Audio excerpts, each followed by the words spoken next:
1 Kings chapter 7. Solomon was building his own house 13 years, and he finished all his house. For he built the house of the forest of Lebanon. Its length was 100 cubits, its width 50 cubits, and its height 30 cubits, on 4 rows of cedar pillars, with cedar beams on the pillars. It was covered with cedar above, over the 45 beams that were on the pillars, 15 in a row. There were beams in 3 rows, and window was facing window in 3 ranks. All the doors and posts were made square with beams, and window was facing window in 3 ranks. He made the hall of pillars. Its length was 50 cubits, and its width 30 cubits, and a porch before them, and pillars and a threshold before them. He made the porch of the throne where he was to judge, even the porch of judgment, and it was covered with cedar from floor to floor. His house was where he was to dwell. The other court within the porch was of the same construction. He also made a house for Pharaoh's daughter, which Solomon had taken as wife, like this porch. All these were of costly stones, even of stone cut according to measure, sawed with saws, inside and outside, even from the foundation of the coping, and so on the outside to the great court. The foundation was of costly stones, even great stones, stones of 10 cubits and stones of 8 cubits. Above were costly stones, even cut stones, according to measure, and cedar wood. The great court around had 3 courses of cut stone, with a course of cedar beams like the inner court of the Lord's house, and the porch of the house. King Solomon sent and brought Hiram out of Tyre. He was the son of a widow of the tribe of Naphtali, and his father was a man of Tyre, a worker in bronze. And he was filled with wisdom and understanding and skilled to work all works in bronze. He came to King Solomon and performed all his work. For he fashioned the 2 pillars of bronze, 18 cubits high apiece, and a line of 12 cubits encircled either of them. He made 2 capitals of molten bronze to set on the tops of the pillars. The height of the one capital was 5 cubits, and the height of the other capital was 5 cubits. There were nets of checker work and wreaths of chain work for the capitals which were on the top of the pillars, 7 for the one capital and 7 for the other capital.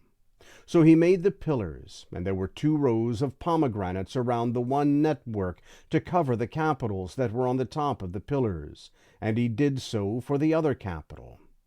The capitals that were on the top of the pillars in the porch were of lily work, 4 cubits.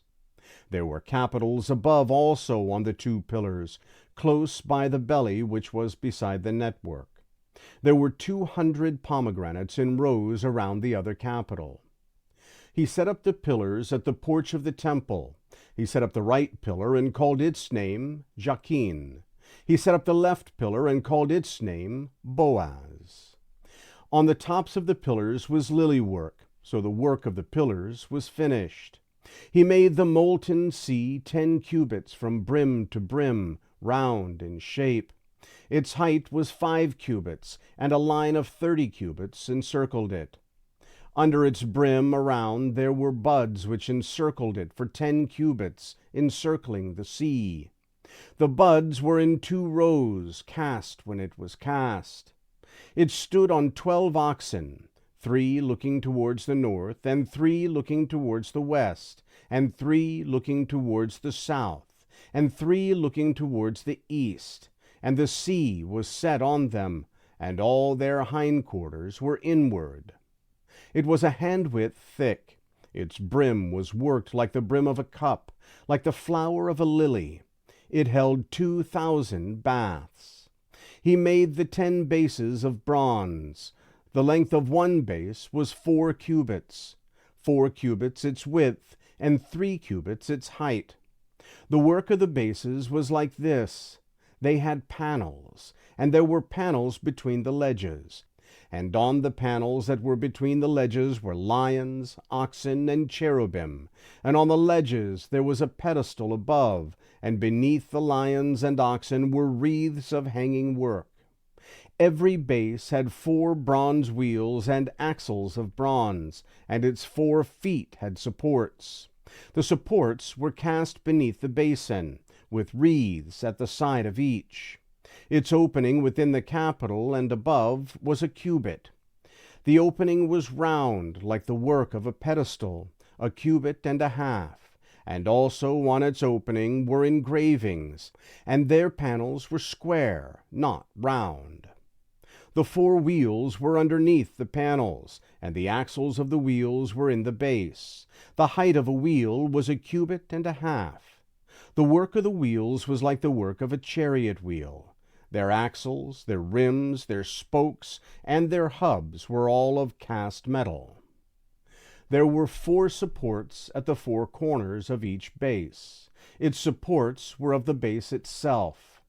In the top of the base there was a round band half a cubit high, and on the top of the base its supports and its panels were the same. On the plates of its supports and on its panels he engraved cherubim, lions, and palm trees, each in its space, with wreaths all around. He made the 10 bases this way. All of them had 1 casting, 1 measure, and 1 form. He made 10 basins of bronze. 1 basin contained 40 baths. Every basin measured 4 cubits. 1 basin was on every one of the 10 bases. He set the bases, 5 on the right side of the house and 5 on the left side of the house. He set the sea on the right side of the house, eastward and towards the south.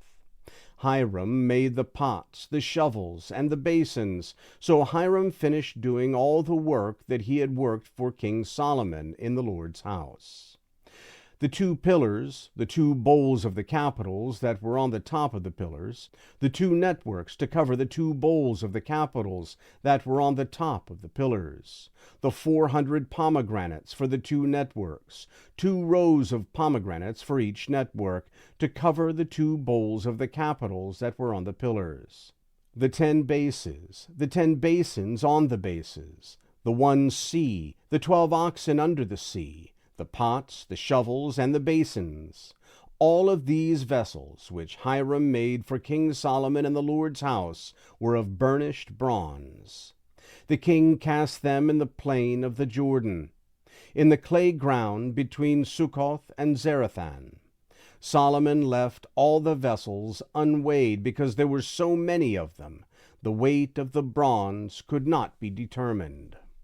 Solomon made all the vessels that were in the Lord's house, the gold altar, and the table that the showbread was on, of gold, and the lampstands, 5 on the right side and 5 on the left, in front of the inner sanctuary, of pure gold, and the flowers, the lamps, and the tongs, of gold, the cups, the snuffers, the basins, the spoons, and the firepans, of pure gold, and the hinges, both for the doors of the inner house, the most holy place, and for the doors of the house of the temple, of gold. Thus all the work that King Solomon did in the Lord's house was finished. Solomon brought in the things which David his father had dedicated, the silver, the gold, and the vessels, and put them in the treasuries of the Lord's house.